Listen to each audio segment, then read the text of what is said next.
You might recall a company called Aerocool that sponsored us during our Computex 2017 coverage. They're a case, power supply, and peripheral company stationed out of Taiwan, and what I have today is something we showcased while we were there: a large mid-tower PC case with integrated RGB lighting, a tempered glass side panel, and excellent ventilation.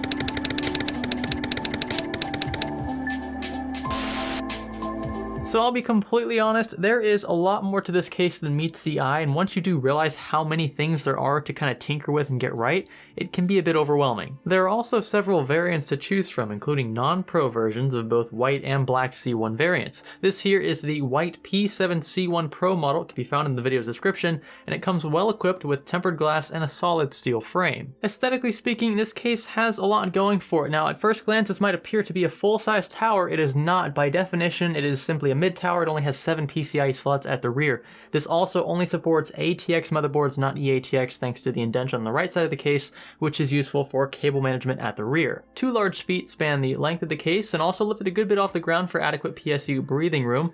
Behind the glass, you'll find a basement spanning the same distance all the way up to the front of the chassis, where you can store up to 3 120mm fans or radiator combos. A large dust filter is also included, and the removable front panel welcomes air with its many perforations. Glad to see this in a case this size. Speaking of which, yes, this case is a bit unorthodox in the sense that it's only a mid-tower and it's pretty dang tall, probably one of the tallest mid-towers around, and I thought that at first it would not have enough room to store cables in the back panel because it doesn't look very wide. It actually is pretty wide, it just doesn't look wide because it's so tall, so you'll find plenty of cable storage space at the rear. There aren't any tie straps. I wish that they had included some of those. You have a few points in which to use some tie straps to kind of secure cables in place, but no, what am I looking for? Velcro straps, that's the word. So none of those are included. But I don't think you're going to need to really take the time to route your cables. There is so much space in the back of this case. I think you'll be plenty happy with what you have. Do keep in mind though, on the left side of the case where you'll be building your PC primarily, there is not much space for a large CPU cooler. So up to 165mm, I believe, is the maximum CPU cooler height. Anything beyond that and you will be hitting that tempered glass. At the back of the case, you'll find a cutout for motherboard rear I/O, a 120mm fan or rad mount, 7 PCI slots as mentioned earlier, and a PSU cutout at the base. I like here how Aerocool's included a PCI bracket cover, similar to how Fantex and others keep a nice clean and concealed look. Just 2 thumb screws, are not captive, but they're still there. We'll hold this in place, remove it first to install a graphics card or 2, then swap it back on for that nice finish. As for storage, you'll find 4 2.5-inch drive bays as well as 2 3.5-inch ones.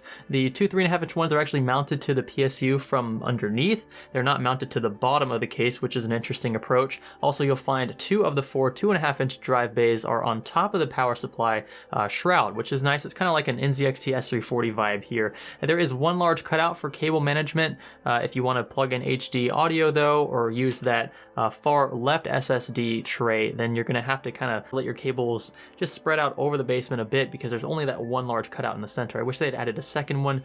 Probably one of the only major changes that I would have made to this case. Up top, you will find a very nice array of features, including a standard USB 3.0 and 2.0 layout, power and reset buttons, microphone and headphone jacks, and also an SD card reader. Actually, there's 2 of them, one micro SD and one standard SD, useful especially for situations like my own where I'm constantly swapping data to and from my camera. They're not the fastest card readers on the planet. I believe they're using the USB 2.0 interface, but it's still nice to have them there. In fact, the card reader I use right now is USB 2.0 based. I just haven't bit the bullet yet and purchased a USB 3.0 card reader, so I actually might be using this instead. Further back on the top panel, you'll find a few grill slits for active ventilation. I actually have a 240mm AIO up top, and I was also able to squeeze 2 120mm fans and still have plenty of room for cable management with the motherboard below. They do a decent job and aren't too restrictive, and while there is no dust filter to remove up here, fans shouldn't really be set to intake anyway. This will be an exhaust array. Now, one of the selling points for the C1 Pro, not just the regular C1, but the Pro model, apart from the tempered glass, which is a deviation, which I like, and it's slightly tinted. It's not too tinted to where I feel just like I can't see anything in there,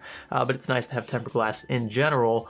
The second perk of going with the Pro model is that you have full RGB control integration, also full fan control with the included hub. Aerocool calls this the P7-H1, and it does allow for multiple RGB LED strips, case integration, and fan RGB integration, all to be supported and controlled by a single hub here. You just plug it into a USB port on your motherboard. Also, it acts as a fan hub, so the 3 front fans included with the P7-C1, these are all RGB capable, so a separate wire for each of these fans plugs into the hub for RGB control. And then of course you also have your 3-pin fan headers to plug into the hub and control the fan curves. There is a 4th fan included with the P7-C1 Pro at the rear, but it's pretty trashy. Honestly, you want to get rid of that one. It's very loud and it doesn't do that great a job at staying quiet. So it's really nice that Aerocool includes the hub with the purchase of the C7P1. This case is going to run you anywhere between 150 and 200 bucks, which isn't too bad. I would say a sweet spot for this case would be closer towards $150. I think $200 is cutting it.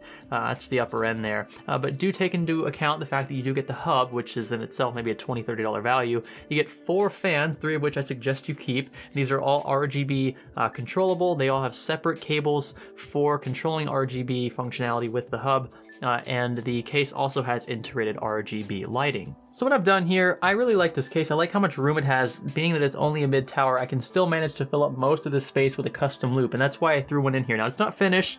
The PETG tubing is going to be the last part of this project, and that's a whole project in itself. But that's what I'll tackle at a future date. I just wanted to show you what it would look like if you wanted to do a custom loop arrangement in here. Of course, you don't need that, though. You could stick a 360mm radiator combo up front or up top, and it'll actually be pretty hidden, too. You can see, you can barely even tell that there's a radiator up there with 2 fans because there's so much space up top, which is really nice. Very custom loop friendly case, being that it's only a mid-tower arrangement, and I'm looking forward to finishing this. I think it's gonna look really cool. By the way, this is a Coffee Lake 8700K CPU in here with the Gigabyte Z370 Gaming 7 motherboard. As always, you can find the P7-C1 in white and black linked in the video description, along with their non-pro counterparts if you want to spend around 100 or so US bucks and you're not getting the tempered glass front panel nor the hub, I believe. A few other things that you'll just have to look at spec-wise, but the cases are going to be pretty much the same form factor-wise, and that's what you got to keep into consideration here. This is a case that is really bringing a lot to the table. It's not going to be the most friendly case to build in. There are a few things I would change. Like I said, the cutout in the basement needs to be added, the one on the left side. I don't really like how the cables are kind of just supposed to go through the small little opening between the left and right sides of this back panel. I would prefer rubber grommets. That's just me personally. But everything else about this case looks really good, and I can't wait to turn this thing on and show you guys what it looks like when it's all powered up. So stay tuned for that. Let me know what you think about this case in the comments below, and give this one a thumbs up if you're looking forward to what this PC is going to look like when it's all said and done. This is Science Studio. Thanks for learning with us.